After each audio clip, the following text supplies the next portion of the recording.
welcome back to Unleash the Goats, where we unleash ourselves upon the Star Wars franchise with reckless abandon, and nobody quite knows what we'll say next, least of all us. I'm Nat, she, her. Angela, say hi. Hi, I'm Faye / Angela. No, hang on. I'm Angela / Faye, she, her. That gave me psychic damage. I gave myself psychic damage. Sugar, say hi. Hi, I'm Sugar, she, her. I have just learned that it's pronounced Kryze. Congratulations. And that's the family we're going to talk about today. And I hope everyone's really excited. We're so happy. If you enjoyed us shit-talking Satine last time, buckle up. We're going to do more of that. Yeah. Yeah, this is our bonus. This is part 2 of the Clone Wars discussion, is we're now going to be talking about the Kryze family. Part 2, Electric Boogaloo. The Kryze family sucks. It's just the Kryze bullshit. So, spoilers for Clone Wars. Like all of it. Rebels Season 4. And The Mandalorian Seasons 2 through 3. Which I've not seen. So this is going to be fun. So you guys can tell me all about Bo-Katan. We're going to start with Satine, though. We're starting with Satine, because Satine is the first one we've met. Kanan tells us that Satine is meant to be this kind, competent, very intelligent, very strong pacifist leader. As we meet her, and she's basically like the epitome of a diplomat. That's how she's portrayed. Yeah, that's definitely what they want us to see her as. She also is supposed to be someone who attracted a young Obi-Wan and presumably still sort of attracts an older Obi-Wan. It's a little unclear. But she is a canonical love interest for Obi-Wan. So I like attracted. It makes her sound like a carnivorous flower. yes. Like she tricked him. Yeah. Yeah, she did it. It was all hormones as far as I'm concerned. Well, you trap 2 15-year-old children together and, like, in the middle of a high-tense situation, hormones are going to be happening. It's true. It's kind of how I see it. Like, is it genuine or is it hormones? I will say I'm kind of going to be avoiding talking about Obi-Teen just because we did talk about Obi-Teen a certain amount back in the Clone Wars episode, you know, specifically in regards to how we felt about how it treated Obi-Wan. So I'm going to be focusing a little bit more on Satine as a character in her own right and Satine as a politician. For once, we're not talking about Obi-Wan. I know. We're disappointed, too. We're also disappointed. We would love to be talking about Obi-Wan. He deserves better than to be lumped in with Satine, though. That's valid. As we've discussed at length. Yes. So we're shifting. How does she actually come off as far as canon shows us? I'm going to have someone else go first. I hate her. Good. I think she's wrong. That's a good start. Very frequently shown. I don't understand the pacifism stuff because she's really aggressive about it and then also, like, very hypocritical about it. Where she's like, oh, violence is bad in all forms. I can't believe you're fighting a war. And then as soon as someone attacks her and people are shooting back, she's like, never mind, keep me safe. This is important. I'm not mad about it. Like, Padme pulls out a gun and she's not mad. And I just, that's fine. She doesn't have to be mad. Little bit discrepant with the rest of her constant soapbox arguments about pacifism being the only way. Yeah, I wouldn't mind Satine being a hypocrite if being a hypocrite was intentional. Like, a thing that was kind of built into her character that she claims to believe one thing, but will actually do another, right? Like, that I think could create an interesting nuance to her character. The problem is I don't think it's intentional. She's just not committed to her thing. She's not committed to her bit. But she thinks she is. Yeah, that's such an issue with her. Is that she has her own stuff going on. So she's like, I'm this. I'm such a pacifist. I'm so wonderful, so calm. Do I care about due process? Do I care about not committing war crimes? No. If that means that I will get what I want, then I will do anything. But you're a horrible person for doing what I would do. You can't do it. Only I can do it. And then it's fine. Because I had extreme circumstances. I know you said you had extreme circumstances, but that doesn't count. Only I can say that. And she pisses me off. She pisses me off so much. Because why should I like you when you're awful? Yeah. Yeah, I think we're dancing around a little bit what she believes about the Jedi specifically, that she has these arguments with Obi-Wan about the Jedi joining the war, within the context of the Clone Wars specifically, and this idea that the Jedi have completely abandoned their own morals in order to join the war. And again, the Jedi were drafted. They didn't volunteer. They were drafted into the war. They didn't ask for this. They didn't. And, I mean, to be fair, I think they would have joined it anyway. I think they would have volunteered, because I think the Jedi are intelligent enough and compassionate enough to recognize that this just feels necessary. Like, they might not have put themselves in as generals, right? Like, that, I think, wouldn't have happened. But they would have, I think, joined the war effort and started to fight. I think more likely they would have put themselves in as, like, rescue units situations, like surgical teams kind of thing, where, like, they would go in and, like, we will rescue these people, we will fix this problem, we're gonna, like, bounce in and out and, like, solve problems for you and rescue people while, like, you guys do the war thing. Like, I feel like that's more like what they would have volunteered for, would be, like, showing up to fix problems rather than, like, leading the armies. Maybe, but I do think that they would want to protect the clones. We're getting off topic. Let's circle back to Satine. There is some nuance to the Jedi joining the war that I think Satine is not willing to acknowledge. And in fairness to Satine, the discussions about it are extremely small and extremely minimal. Obi-Wan... But she doesn't even ask. She's not even like, hey, this isn't who you are, like, what's happening? She isn't even like, hey, like, this is what I've heard, like, hear from you, like, what's actually the situation. She just comes in there, guns a-blazing, here's this guy I haven't talked to in 15 years, who I thought I knew. You're a horrible asshole now, apparently, even though I have no context for any decisions that you've made. And just treats him like shit. Yeah, and he tries to explain himself, and she doesn't listen. She shuts it down. Which makes me think that she must not be a very good politician.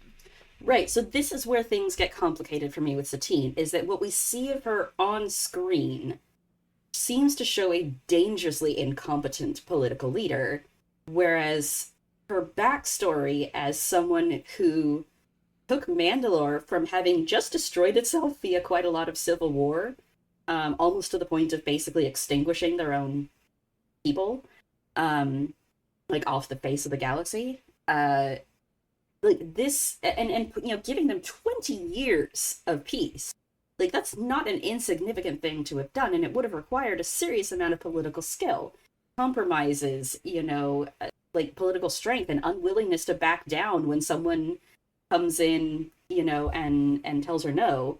And I don't know that I feel like the person we see during the time period of the Clone War could have done the thing that we know she has to have done in order to make her backstory make sense. And that's the part that, like, I love the character that exists within her unseen backstory, right? Like, this young 16-year-old who went on the run, and when she came back, her planet was basically destroyed.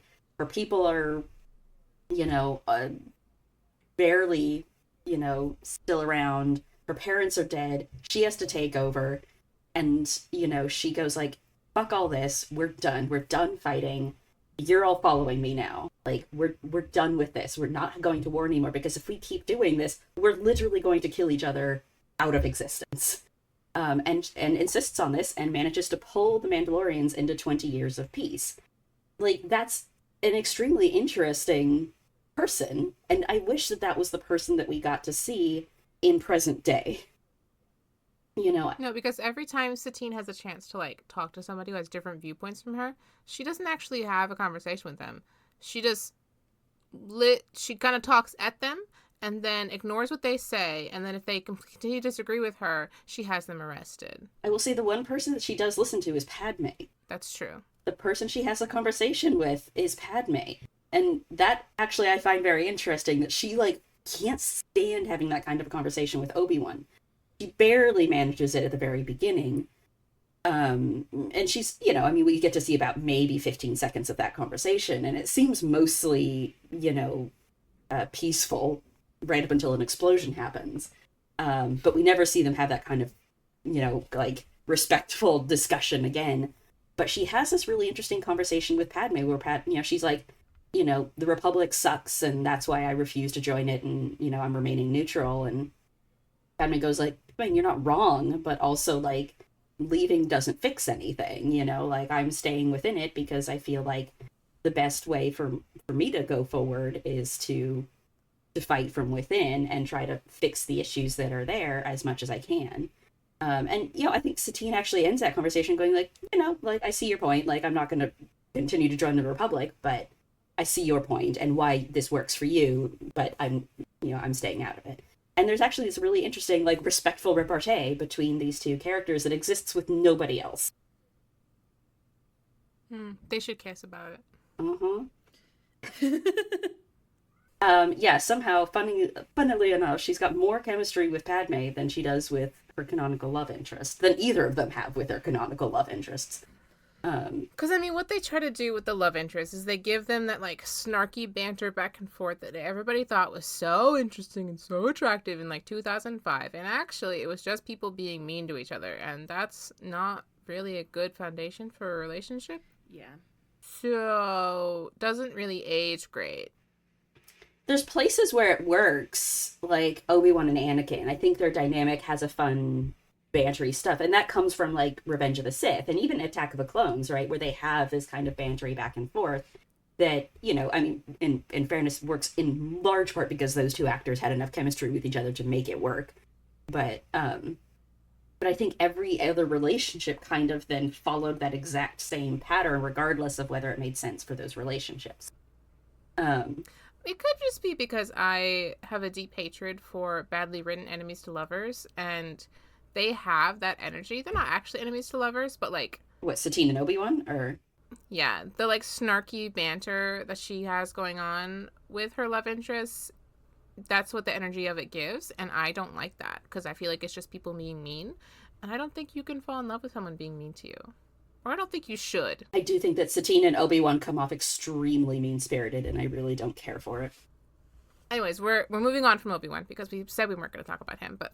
We said we weren't going to talk about Obi-Wan. We can't help ourselves. So the other thing that I think bothers me about Satine as a political leader is that she seems ignorant of a lot of things, that she just can't seem to understand what her choices are going to lead to, but then she also is dangerously arrogant in the sense that she never takes responsibility for the consequences of her own political choices.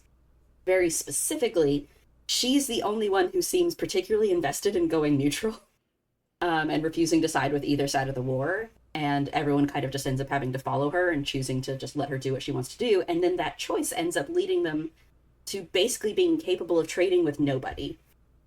Because obviously neither the Separatist side nor the Republic side is going to trade with her, and she lives on a planet that is so destroyed that its own people have to live under domes. This means that they don't have a way to grow their own food. Everything has to be imported. And so, you know, later on, when this starts to become a problem, all of a sudden her prime minister seems to have turned to the black market and is pulling in things from the black market in order to try and meet the supply and demand of his own people. And Satine then ends up on, like, a witch hunt, you know, for, you know, to find the corruption in her government. And in fairness, like, the black market stuff he's bringing in is not good. Like, kids are being given poison drinks and all that. But, you know, it's like, this is a direct consequence of your choice to go neutral. It wasn't his choice. It wasn't anyone else's choice on your council. It was Satine's choice. And she didn't see that coming. And she doesn't seem to have, like, come up with any sort of solution for the trade problem. He did.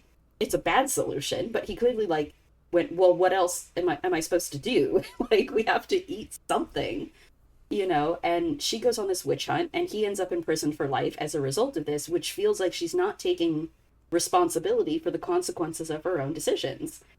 And it's a consequence that she never even saw coming, and we never hear her discuss, like, yeah, this is a problem now, and I need us all to kind of sit down and figure out how to fix it. You know, just at least an acknowledgement that a problem exists beyond corruption in her government, you know, like, it's wild that this is something that she couldn't have seen coming and won't take responsibility for.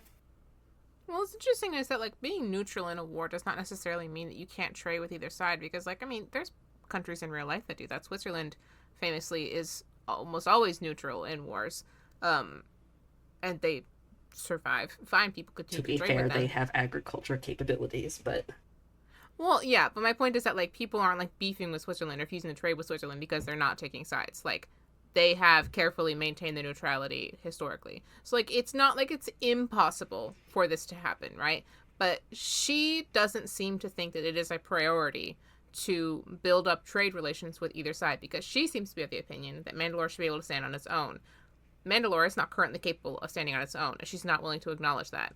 And that's very frustrating, especially because they have a moon that clearly has plants. So they could be outsourcing their farming to a moon, or they could find, like, an underdeveloped planet and, like, do stuff there. There do appear to be several other planets in this system, because we know at least 2 others, Kalevala and Cronest, both exist.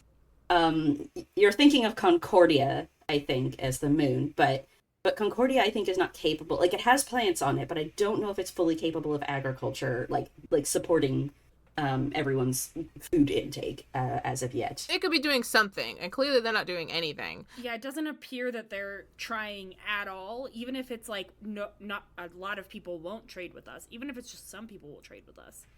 Let's try to grow any amount of food. Like, my question is, like, okay, so, like, setting aside, like, in the real world, like, 2 sides of a war won't stop trading with neutral people, right? Like, it's stated within the thing that, like, neither the Separatists nor the Republic are willing to trade with Mandalore. But there's a whole, like, group of neutral systems. She's not the only person who's gone neutral, so where are all the other neutral systems? And why isn't she appealing to them for help? You know, and I mean, like, even if they just came back with an example of, like, okay, well, all the other neutral systems are also dealing with this exact same problem, and so they're kind of going very insular with their resources and going, like, sorry, we can't, like, get rid of our resources because we're not going to be getting anything from anywhere else. We don't have enough to help 2 planets worth of people or 2 systems worth of people. But even just, like, having an explanation for why that is not a solution feels like it would have been helpful. But it just kind of goes like, okay, but she's not doing anything. She's not asking for help anywhere, and she's not even taking responsibility for the fact that this is a problem of her own making. I mean, they spend a whole episode, I think it's 2 episodes, on this problem of, like, hunting down corruption in the government. And the episode ends with her, like, burning down the warehouse, which has all the evidence in it, by the way. Yeah. And then throwing her prime minister in prison. And we never hear about this issue ever again. We have no idea how she feeds her people, how they get fed. Clearly they don't, because they all get kicked off Mandalore. So that doesn't end up resolving in any kind of Well, they don't way. get kicked off Mandalore immediately. No, I mean, like, down the line. Way down the line, but yes. Not that far down the line. Like, what, 20 years? 10 years? It's whenever they get glassed, right? Yeah, but they get glassed halfway through the Empire, no? No, it's post-Empire, isn't it? 'Cause I feel like that's relatively recent. I think it's post... You know what? We're going to Google it. We're not going to be wrong on the internet. We're going to Google it. Or at the very minimum, it's towards the end, because it still exists in Season 4 of Rebels, which is set pretty close to A New Hope. Because they're on it. We see Sabine and the others landing, you know, on Mandalore, and it's... Okay, do you guys want to guess the year? The year. Yeah, do you want to guess? 6 ABY. The year of the Great Purge of Mandalore. Oh, you already looked it up. You can't guess now. You ruined my game. Me? I was gonna guess 1. Year 1. It's 5 ABY. You're right. It was after the Battle of Yavin. Yeah. So it's like I know in Rebels so that's like what, 20 some odd years. That they end up forced to leave the planet, but they're still on it for a hot minute. Okay, I'm sorry. Side note. Why did they make it 5 years after the Battle of Yavin? Why didn't they do it? Well, sorry. I'm speaking as, like, meta terms. Yeah.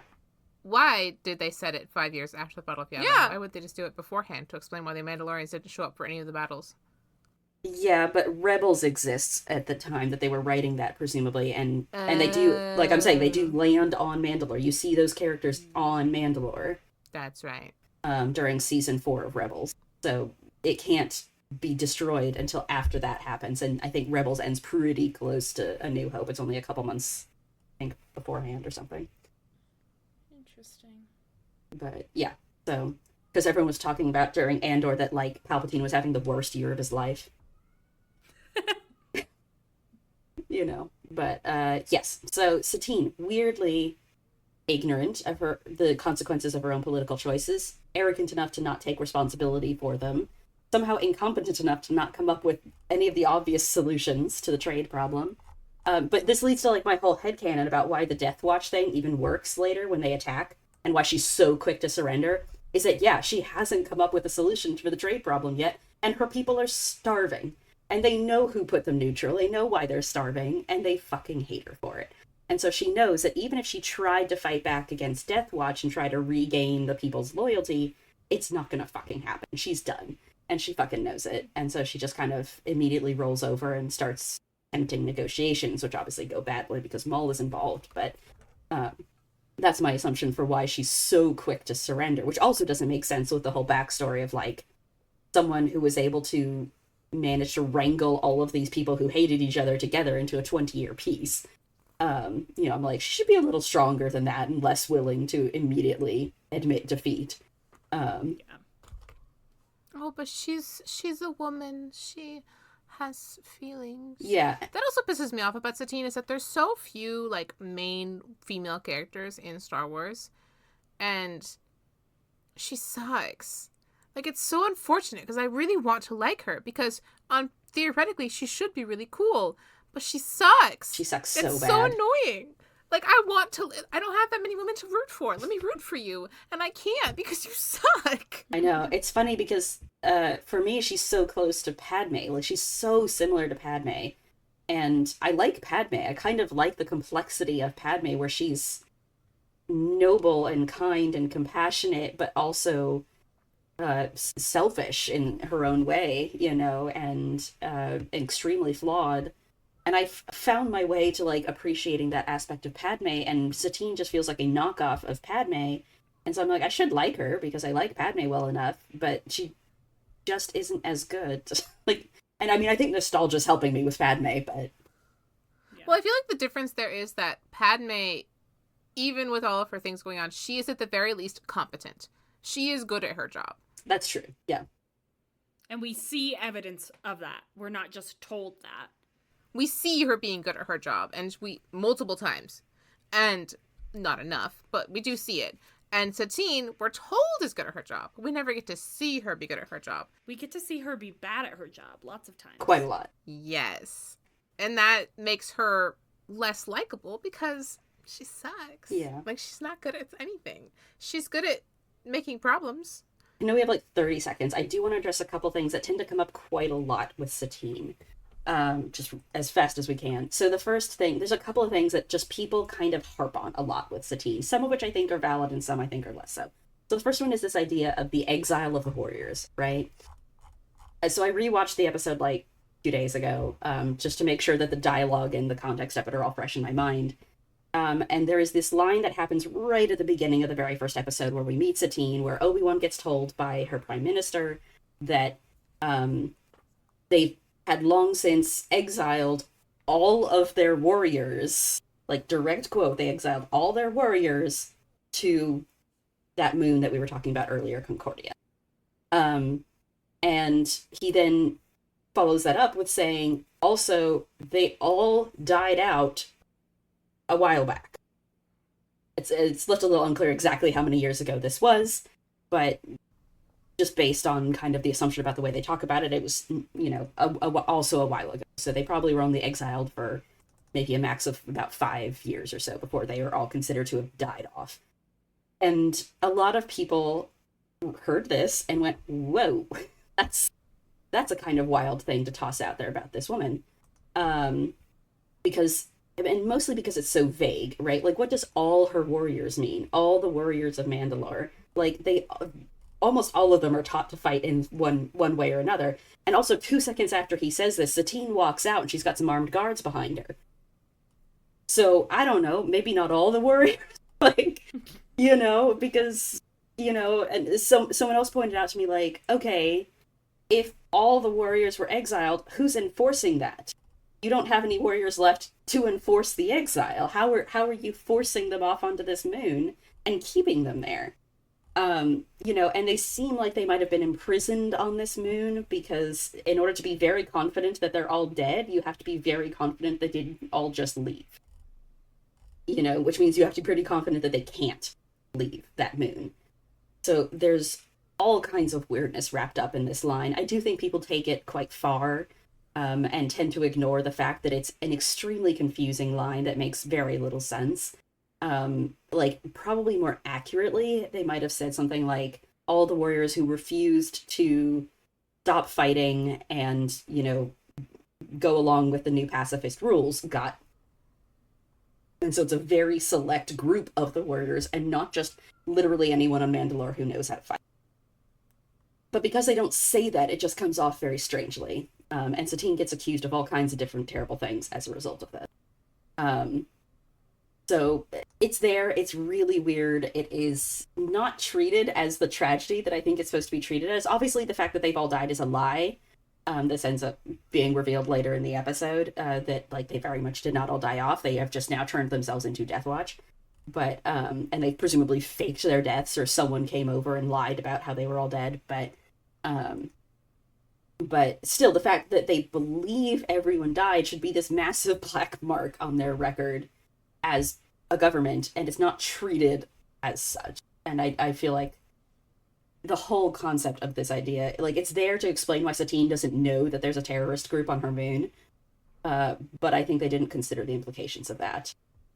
The other thing that comes up as a weirdness in this is that in Rebels, they introduced that there's this whole group called the Protectors, who are on yet another moon called Conquer Dawn, in the system. And the Protectors say that they fought in the Clone Wars on the side of the Republic, which brings up a whole slew of problems. For one, it means that you've got this whole group of warriors who have chosen not to be neutral during the war, even though Satine herself fights real fucking hard to make sure that they are neutral. This doesn't make any sense. Unless, like, the Protectors of Conquer Dawn are considering themselves like a completely separate, you know, government to Satine's, but this just seems a little unlikely that Satine would have been chill about this, given the rest of her behavior in Clone Wars. Well, they shot one robot one time, so technically they're against the CIC, so technically they're against the Republic because they shot a robot one time. Sure, I guess so. The other big issue that tends to come up is the problem of Jango Fett. And the fact that, again, within the same episode, same conversation, Obi-Wan brings up, oh, I've met a guy with Mandalorian armor who, you know, tried to kill me. His name was Jango Fett, and the same Prime Minister goes, he's not a Mandalorian. I don't even know how he got a hold of Mandalorian armor, but he's not one of us. Okay, I'm so sorry. Such a crazy thing to put in your show when the Mandalorians are based on Boba Fett, canonically, son of Jango Fett. I'm so sorry. To be fair, this was Lucas's choice. Lucas very much does do this. I know. I'm saying this is crazy of Lucas to do. You base this culture on this character. I know you don't like this character, Lucas, but you did do that. You based the culture. You came up with it. This was your idea. No, he didn't. He didn't come up with the Mandalorians. The Mandalorians were, like, a fan-made thing. He put them in his show. He chose to do that. He didn't have to. He chose to put the concept of Mandalorians in his show, but he does this a lot where he pulls, like, a name and a vague concept and then changes it a lot. He doesn't feel like he's beholden to anything. He did the same thing with Coruscant, where he pulled the name Coruscant and then kept nothing else about the planet the same and did his own thing with it. I'm just saying, he did this. He based this. He did the same armor, the whole shtick, and then he's like, you know what? Actually, they're completely separate for reasons because I hate you guys. And in fairness, the people who are like gung-ho about Mandalore and like the warriors and all this stuff, they're a little weird. I understand why he hates them. I get it. However, the world builder in me who wants the world building to be consistent is going to strangle him. So, you know, we have differing viewpoints on this. Yeah, but so regardless, Lucas obviously took a certain concept of the Mandalorians, but as far as he is concerned, the Fetts are not Mandalorians. They happen to be bounty hunters, and theoretically, he was just like, yeah, they got Mandalorian armor somewhere. It's like stolen or something. But that they were not Mandalorians. The problem with this is that his concept of Mandalorians also included this idea of them being Vikings, which means that every single Mandalorian was white and blonde and blue-eyed.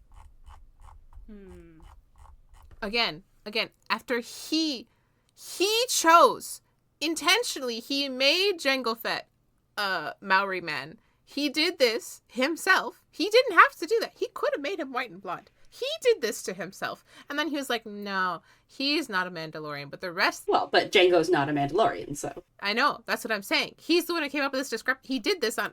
I don't know why he did this. He's the one who put this discrepancy in this and put himself in the situation.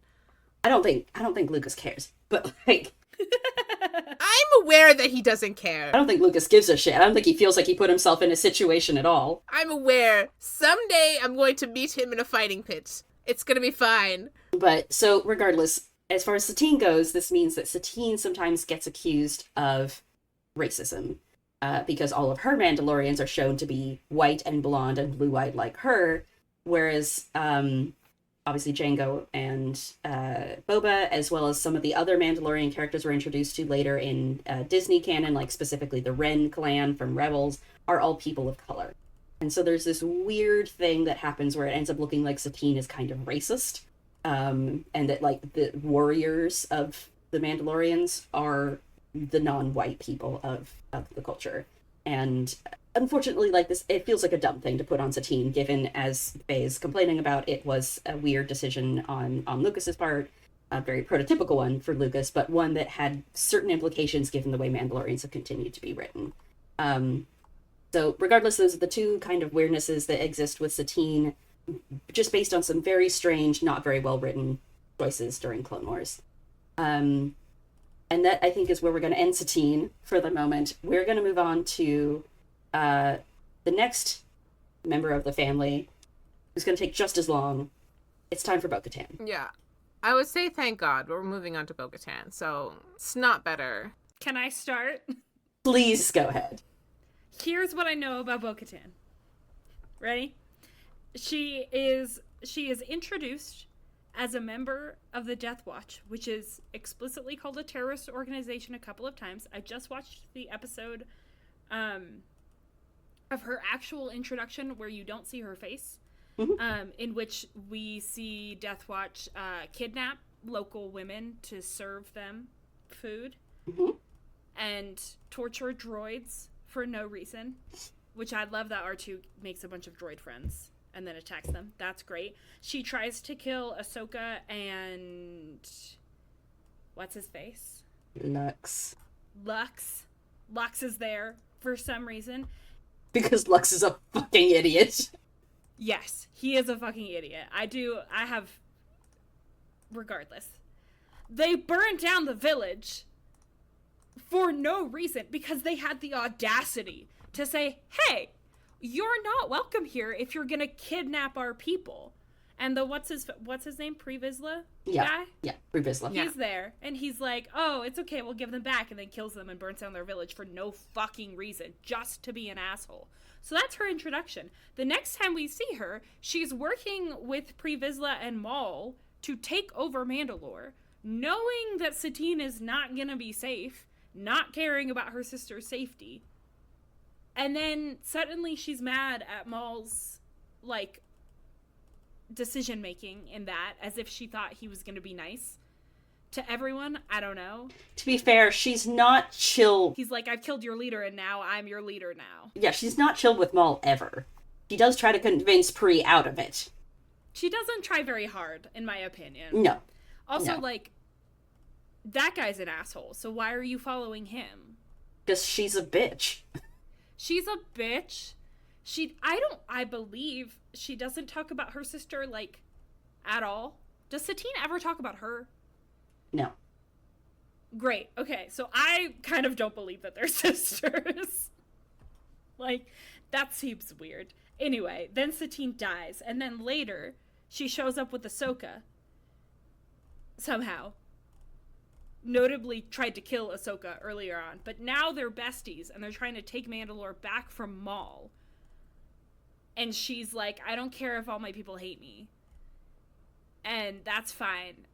And I'm fine with killing a bunch of people, and I need the Republic to help us because I don't have the warriors to take our planet back, and we just ignore the fact that she was part of a terrorist organization. Yep. Also, she guilt trips Obi-Wan about her sister dying, even though it's literally her fault. Yep. Literally her fault. Literally, it's the reason. She has way more responsibility for that happening than Obi-Wan. I think it's fair to be like, they're both kind of to blame. Like, that's a shitty situation, but, like, kind of not.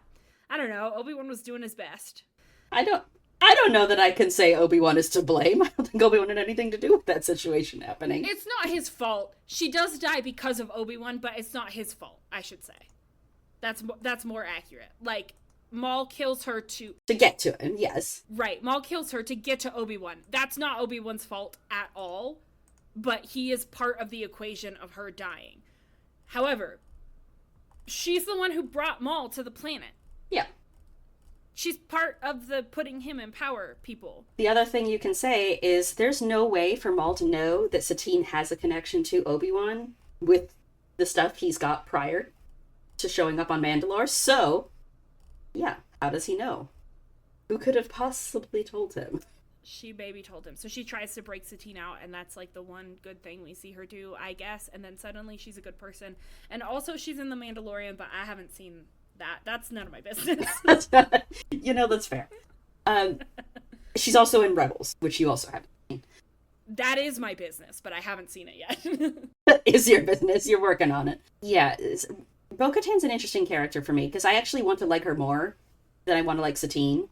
In the sense that I think that most of the times that Bo-Katan gets written, there is kind of an intentional choice to try and make her a little bit morally ambiguous.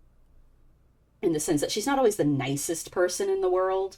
She does have, she makes a lot of mistakes, and that's very canonical. Like, they want you to know she makes mistakes and she fucks up a lot. That she has biases and prejudices she has to work through. But she is, as you said, she starts life as this, like, pretty much unequivocally unlikable terrorist person with no redeemable qualities whatsoever. Like, that's the very first introduction you get to her. She actually is not only faceless but nameless. She is not Bo-Katan Kryze within that episode. There's no connection to Satine within that episode.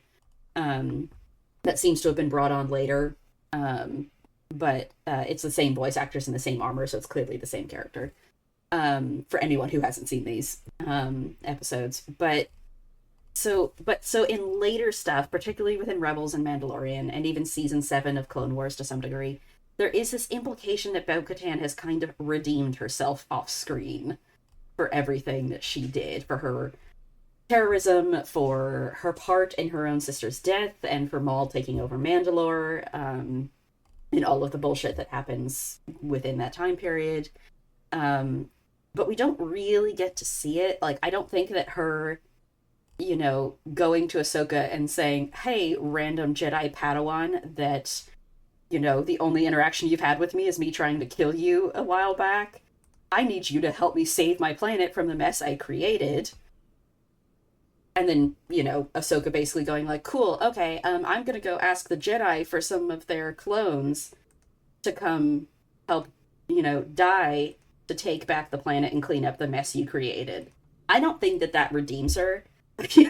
I think that this is a step in the right direction in the sense that she is recognizing that there is a mess that has to be cleaned up and that she is willing to ask for help, but I don't know that I count this as really redeemed. There's not a lot of acknowledgement of her own culpability. As you said, she kind of guilt trips Obi-Wan about Satine in order to try and force him to send clones to her cause, to die for her, when they should not have to die for her cause. And many of them do. There's a lot of clones that die in this battle. Like, at least half of the company that Ahsoka starts with are dead by the end of it. And and that's before Order 66 and Ahsoka rips all their shit up. Right, of course, the entire company is dead by the end, but that's not Bo-Katan's fault. It's true. Rare moment when it's not Bo-Katan's fault. For this one, it's not actually. Like, I'm actually going to put more of that on Ahsoka for, like, releasing Maul than I am on Bo-Katan, but that's a different episode. But then you get to Rebels, and she's being called a freedom fighter. And Sabine is like handing her the Darksaber, and she's like teaching Sabine about how to be merciful, which is wild given that there was an entire episode focused on Sabine learning mercy from Kanan, who is a Jedi, and actually, more inclined towards mercy just in general. Like the season before, Sabine should not need to learn mercy. Again, this is a lesson she's already learned. And, like, yes, realistically, people learn things more than once, and they have to relearn lessons when they get emotional. But, like, narratively, it's just kind of stupid. It feels like they are devolving Sabine in order to give Bo-Katan a quality she does not typically have, which is mercy. And this is used to convince Sabine that Bo-Katan's going to be this great leader in order to hand her the Darksaber so that Sabine can fuck off out of there and go do stuff on the ball. And it's just like, why? Like, why does anyone want Bo-Katan to do this? This is weird. Like, we haven't built up Bo-Katan. She exists in basically 2 or 3 episodes of season 4. There's no real build-up to Bo-Katan as this freedom fighter. We don't really know what that means. Who she's been fighting, whether there's been any actual success in this realm. But anyway, so she gets the Darksaber, and then you move to the Mandalorian, and the first thing we hear about her is that she's lost it again. So this is, keep in mind, this is now the 3rd time she's effectively tried to take over Mandalore, if you count when she comes in with Death Watch and loses it to Maul. And the 2nd time that I guess the first time she's lost the Darksaber. So she's trying to get it back, and she's weird about Din Djarin's, like, covert, the Children of the Watch thing. It's weird, And then she loses the Darksaber to Din, refuses to let him hand it to her. She has to fight for it, but she doesn't want to fight Din because Din is a nice person. So she refuses to just get the Darksaber back. She ends up getting it in the next season, and there's this whole bullshit in the next season where she ends up getting Mandalore again. She ends up basically... Oh, yeah, right. Oh, she lost Mandalore at this point. This is when the glassing happens. As we discussed earlier, she loses it because the glassing happens because she's dumb and trusts Moff Gideon. So she has effectively taken Mandalore 3 times, lost it 3 times. She ends up with the Darksaber twice, to my knowledge. And it's just like, it's wild. She just is this constant loser who's constantly failing at everything. But they keep trying to tell me that, A, not only is she redeemed, but she's also, like, the person who should continue to get to keep being leader of Mandalore. And I don't understand why. And, of course, as if you watch season 3, you might be aware that, like, there's no acknowledgement of her terrorism. There's no acknowledgement of Satine at all. Like, there's, I think, one instance where she's talking to Grogu and she mentions that she had a sister. Her name is never mentioned. So it's just, like, this connection never comes forward. And so I feel like at this point, they've basically decided it's been long enough. She's done with that now. She's been redeemed for that. We've moved on. And I'm sitting here like, I wasn't done, though. I don't think we've actually addressed it in a way that is significant. And that's the part that frustrates me, because now we're just getting all this weirdness with her where they're treating her like someone who's already been redeemed. And I don't think I've seen a redemption arc for her. The thing about Bo-Katan is that it always feels like she is a side character and that she has her own story going on, but we never get to see her story. And so her character never feels satisfying. It never feels like we understand what's going on with her, and always feels like we're supposed to. They're always acting like we're supposed to know what's going on with her. Or they're always being like, yep, here she is. This is who she is now. And it's like, okay, well, last time I saw her, she was doing something completely different. So clearly you have an idea of what she's gone through, but I have no idea. Yeah, things keep happening to her off screen. This is an opportunity where they could have years ago done a series of just Bo-Katan, like her as a teenager, her post-terrorism ideology, or her like coming out of the terrorism ideology being like, what the fuck am I doing? Her like during Empire, like they could do a series about Bo-Katan, and like actually it could be really interesting because she has a lot of really interesting like points that she travels to, but as somebody who's just watching those points, it's not interesting. It's not coherent. It's not connected. It's not connected. I'm not seeing the picture because I'm only seeing here and here, here and here. And like, she is cool. Katie's incredibly hot. She's gorgeous, beautiful actress. She does a great job. Love her. She anything that is interesting about Bo-Katan is coming from her because she is so cool. But I want more. Like, it's one of those. It's like not the opposite of Satine, but it's different from Satine, where like I don't really want her in anything. It bothers me. Whereas Bo-Katan, I'm like, you interest me. I want to see more about you. But everything that they keep giving me of you isn't. It's not what I'm asking for. I'm asking for like an in-depth, actual, interesting like redemption arc. I'm asking for like, hey, can you tell me what reasons are behind, like, her motivations? Like, can you give me some, like, backstory? Can you tell me where her head is at? And they're just like, no, she's just going to do this thing now. And it's like, okay, but that's not interesting.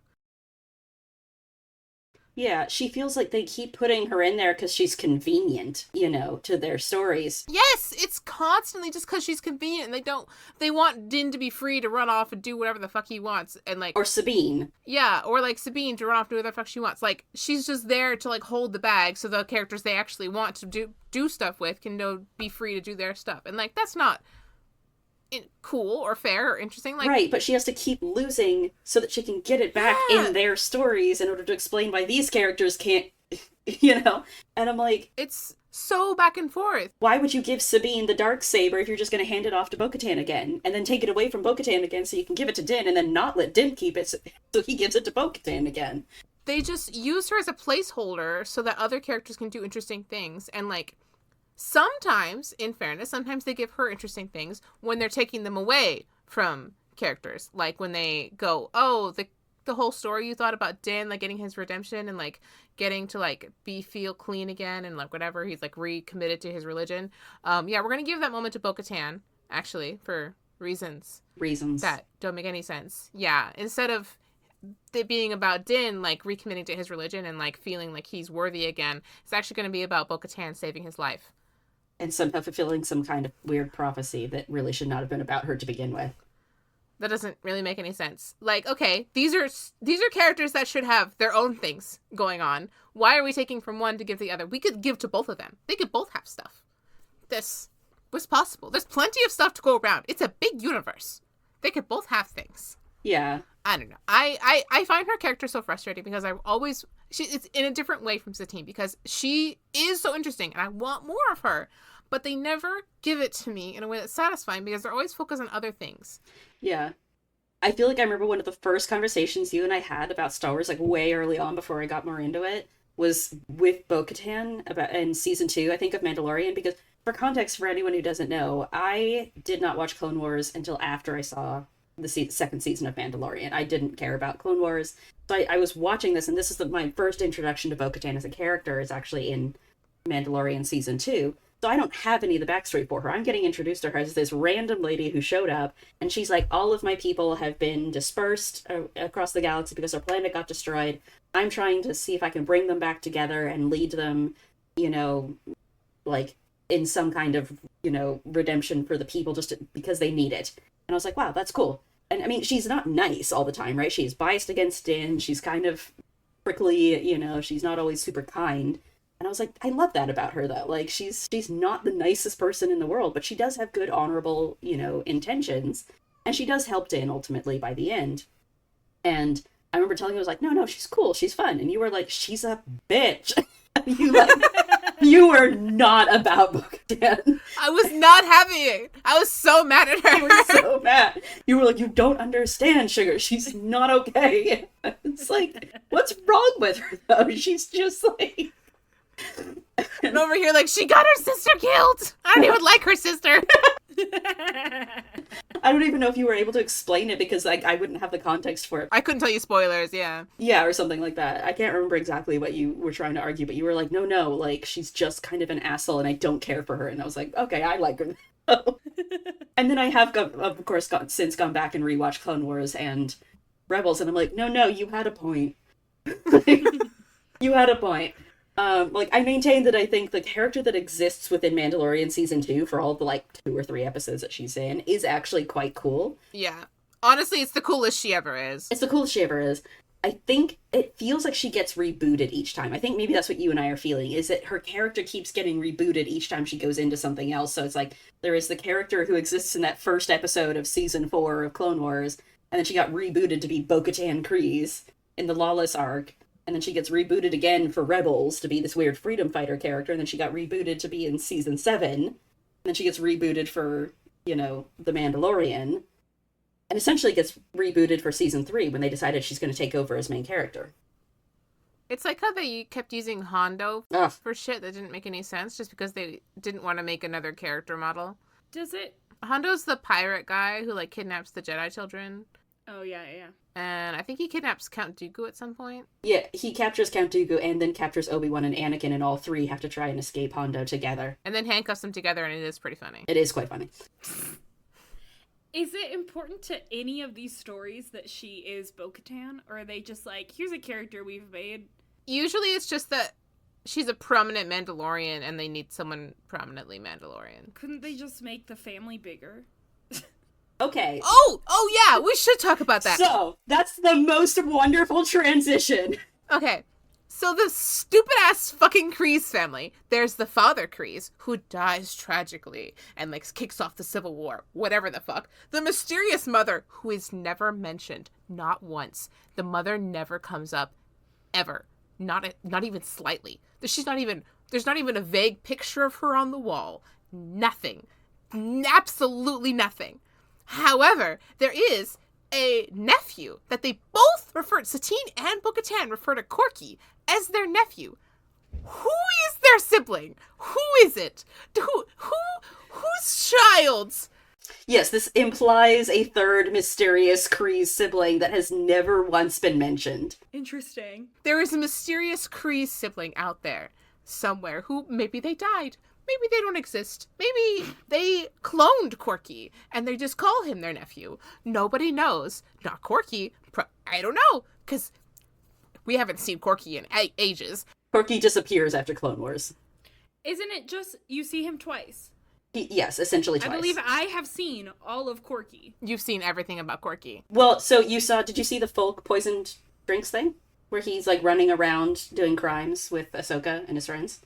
I don't know if there are more after it. I watched the episode afterwards where he's like, let's go to the warehouse and see if there's actually a food shortage. Yes. And then that episode ends. That's it. Yep, that's it. And you've seen the lawless arc, and that's it. And that's it. And then you see him break Satine out, and he's like, no, Bo-Katan is cool now, which implies he has a relationship with her. Of some sort. Of some sort. I don't know how they've been in touch while she's been on the moon, but... Bird male. I don't know. He's a secret terrorist. I mean, he could be. We don't know. He could be. We don't know. We don't know. We don't know anything. But yes, you're correct. You have seen all of Corky. This is seriously everything that exists. I don't think he's even in any, like, comics or anything. Or any books. He genuinely disappears. The correct theory, of course, is that Corky is Kenobi's son, and that Satine is pretending that he is her nephew to disguise the fact that she has a child, or had a secret child with Obi-Wan when she was 15. This is very funny, and I think it's hilarious, and it bothers Sugar to no end. The math doesn't math! Because Corky Kenobi is hilarious, and he does vaguely kind of look like Obi-Wan a little bit, but that's because his character model is in Clone Wars, and all of them kind of look like each other a little bit, honestly. So that's the correct theory that most people do take quite seriously, actually. His hair, I think when we first meet him, his hair was, like, slightly more strawberry blonde than everyone else's, like, pristine blonde. But then, of course, Bo-Katan is introduced with, like, fire engine red hair. Literally so red hair. So him having slightly red hair is doesn't have to be a reference to Obi-Wan. Yeah. It could be a reference to the fact that his aunt has fiery red hair and he has similar genes to her. Supposedly. Right, like, someone within this family probably was a redhead in order to give Bo-Katan that. So it's like... Could have been the mysterious mother, for all we know. Or brother. Or father. Maybe there was no mother. Maybe the father just, cloned all of his children and called it a day. Maybe they're all foundlings. We don't know. I mean, probably not, given her reaction to Din. Corky is such an interesting character, because he could come back, and it would be very interesting, given that Bo-Katan keeps taking over leadership over and over and over again. Yeah, it sounds like there's another guy that maybe has, like, a claim to the throne. He should, because I think Satine does explicitly, I mean, you might have seen the episode more recently than I have, but I think she does claim him as her heir. I think she does, yeah. I mean, he's at the, like, Academy of politician whatever. That's not what it's called. So, theoretically, he has some training, though, so, like, where is he? Nobody knows. Yeah. So he disappears after the Lawless arc. Is he dead?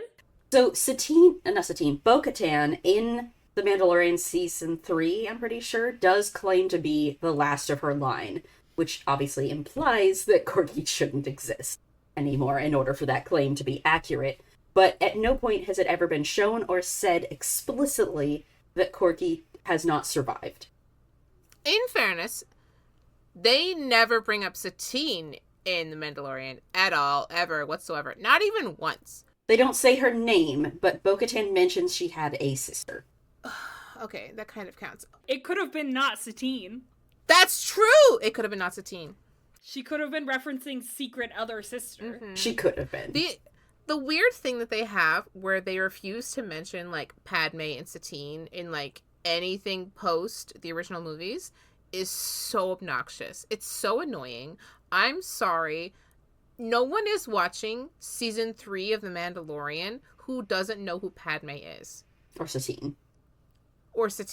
Like, there is so... Like, by the time you get to season 3 of The Mandalorian, if you don't know shit about any other Star Wars thing, you're so lost. You're so lost. It's not a show... The first season you can watch by itself. For sure. But by the time you get to season 3... This is why I stopped watching. Yeah, exactly. They're pulling from so much shit. Like, if you don't know what's going on from, like, the rest of this universe... You don't know. You can get through season 2. I got through season 2. And there's characters like Ahsoka and Bo-Katan who show up. But season 3? Season 3 would be hard, I think. Like, and the fact that they keep being like, no, we can't reference that because the fans won't know who it is. Yeah. The new people will be confused. You're clearly not pandering to them anymore. It's not happening. They're not watching this. That's not your audience. They're not watching. Put the fucking reference in the movie. Oh my god. Like, why are you pretending that these people didn't exist in your world? It's not hard to spoon feed it a little, right? Like, it's been a long time since Satine has been in anything. It would not be hard to spoon feed a little bit of information via exposition as, you know, Bo-Katan is talking to Grogu. Like, because that's where a lot of this information comes, is Bo-Katan positing about old Mandalore. You know, she talks about how she was a princess. She talks about how she took her oaths or her rights or whatever in the waters or something when she was a kid, and how all of the people were so excited to see their princess be, take the traditional rights or something. Like, it would not have been hard to have that discussion. The other thing that doesn't even happen is that they have a whole conversation where Din reveals that he's from the Children of the Watch, and they go like, oh, that spin-off of Death Watch, your Death Watch? So, like, Bo-Katan is sitting right... Bo-Katan says that? It's a different Mandalorian, but she's sitting right fucking there. And I'm like, you know who else was Death Watch? Like, second in command, I believe. Like, implied to be second in command, at least, yes. Or at least very far up that ladder. Pretty far up the ladder. Interesting. What a choice. Yeah, there's no... And she doesn't speak up or anything, you know? And so it's like, there's all these things about Bo-Katan's history that they are choosing directly to ignore, which makes me feel like they're trying to erase those things, which is why I kind of talked about it being a reboot with Bo-Katan. But yes, Corky exists as this character who, like, should be relevant, but because they're doing certain things with Bo-Katan where they keep making her a leader, and even, like, Sabine and Din, there's, like, implications that because they have the Darksaber that they could ostensibly become a leader, and Corky's very existence complicates a lot of that. You know, because there is another heir who presumably does not need the Darksaber in order to take over if he wanted to. Because Satine never has the Darksaber and clearly is leading just through her bloodline alone. You know, like, there's no explanation as to where he's gone. I think it would have been so easy for, like, in season 7 for Bo-Katan's emotional state to be like, yeah, like, Maul killed my nephew as well, you know, or something that, like, I thought that my nephew was safe, you know, because Maul got taken off the planet or whatever, and it was fine, but, you know, or whatever, you know, like, but now he's come back and he's killed Porky, and I need not just to clean up my mess, but I need revenge to, justice for my nephew or something, for Corky. And it's like, okay, so then he's done. He's done, right? Like, he's super dead. We move on. That also gives Bo-Katan, like, now I care more about her taking Mandalore back. Right. And there's more of a reason for her to be, like, lashing out at Obi-Wan, right? Because it's like, yeah, she's grieving. She just lost her nephew, right? Her family's dying off like flies. And so you can kind of understand where she's lashing out from, even if she's still not right for it. But there's just no explanation as to where he's gone. He just disappears completely. And it's kind of wild. Like, I mean, even if she thinks that he's dead, that doesn't necessarily mean he has to be dead. He could have survived miraculously. I mean, Maul did. Exactly. Like, it could happen. You don't know. But apparently not, because they're not interested in having interesting things happen. yeah. You could have had him come back and be the apprentice instead of Sabine. That would have made more sense. But in fairness, anyone would have made more sense than Sabine. So, Oh, you mean in the Ahsoka show. Okay, sorry. Anyway, yeah. My correct theory for Corky as to where he came from is that he's actually not Satine's secret love child, but Bo-Katan's secret love child that she had with Pre Vizsla. Yes! I love this theory. This is a great theory. And that she basically, she hands him off to Satine to raise. But she's like, I'm not mother material, and also, like, I'm in a terrorist group. I can't raise this kid in a terrorist group. In this theory, I think that Corky doesn't know which one is his real mom. I think Corky calls them both his aunt, and he's aware that one of them is his mom, but he doesn't know which one. Interesting. He's like, I'm someone's secret love child. Who's to say who it is?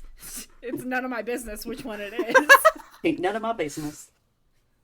But that would also maybe, if he did, though, it would explain why he might have that connection to Bo-Katan, Why she makes an effort to keep in contact with him. Yeah, that there is this kind of connection that he is able to maybe keep with her a little bit.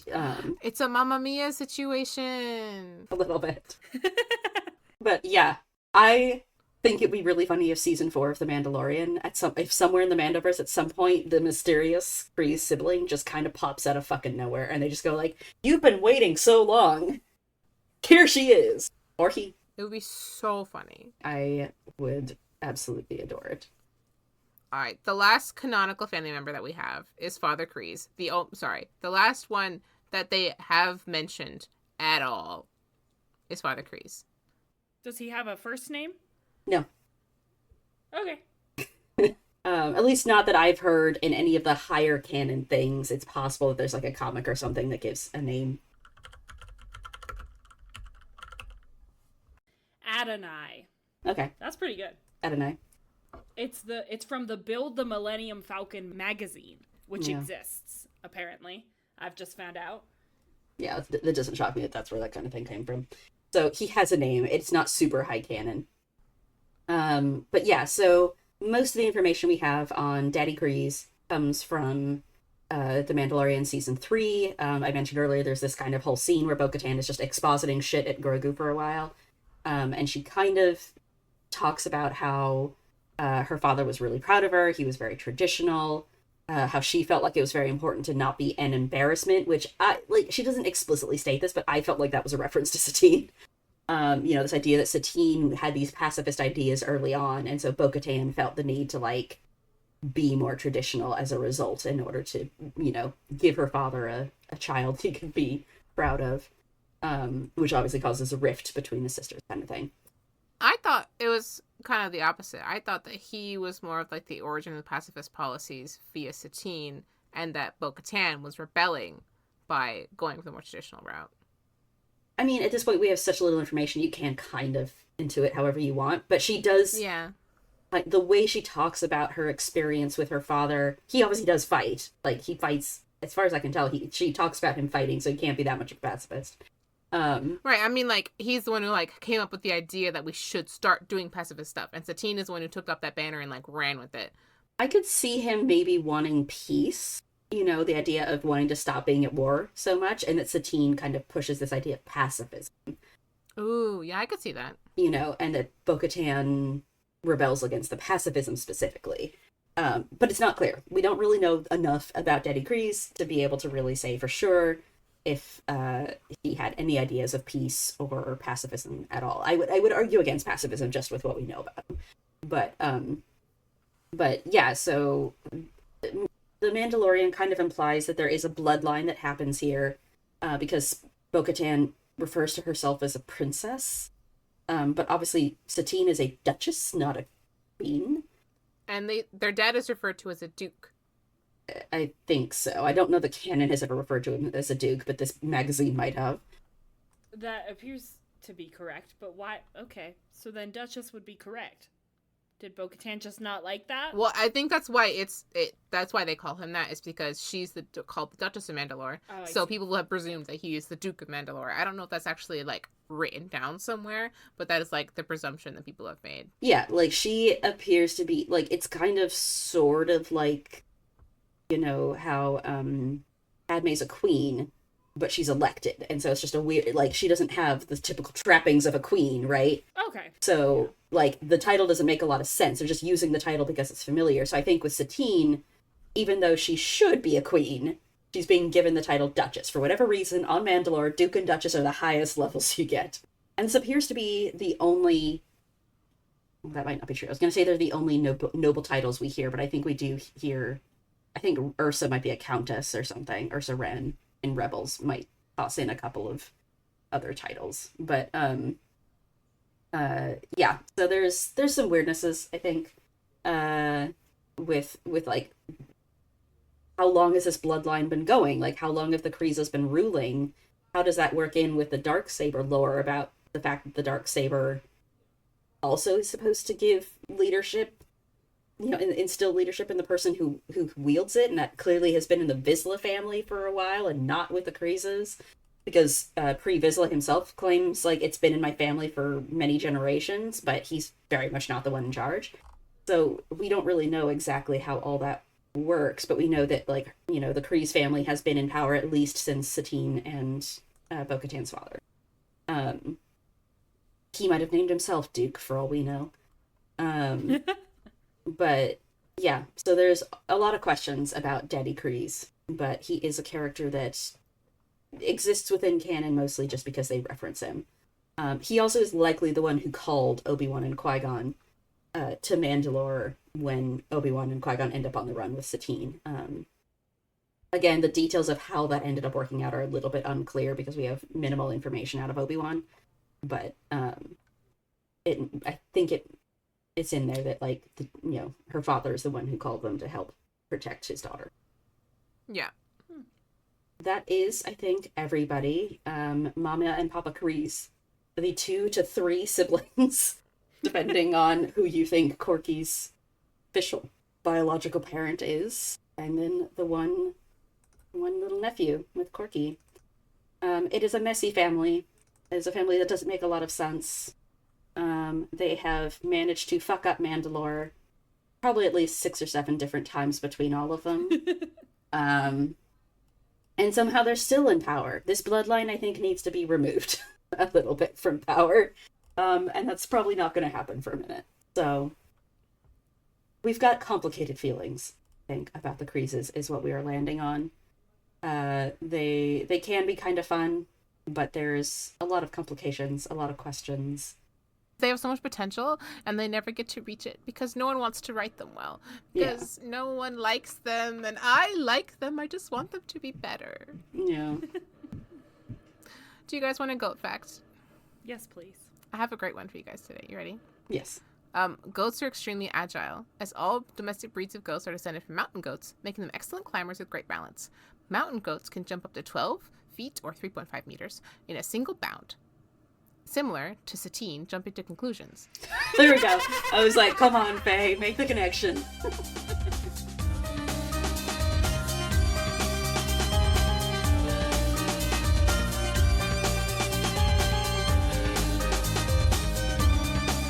Our intro and outro music is Mos Eisley Cantina by Speedkicks. Angela and I edit, our artwork is by me, and Sugar is our writer and researcher. You can find us on Instagram and Tumblr at Unleash the Goats. Thanks for listening.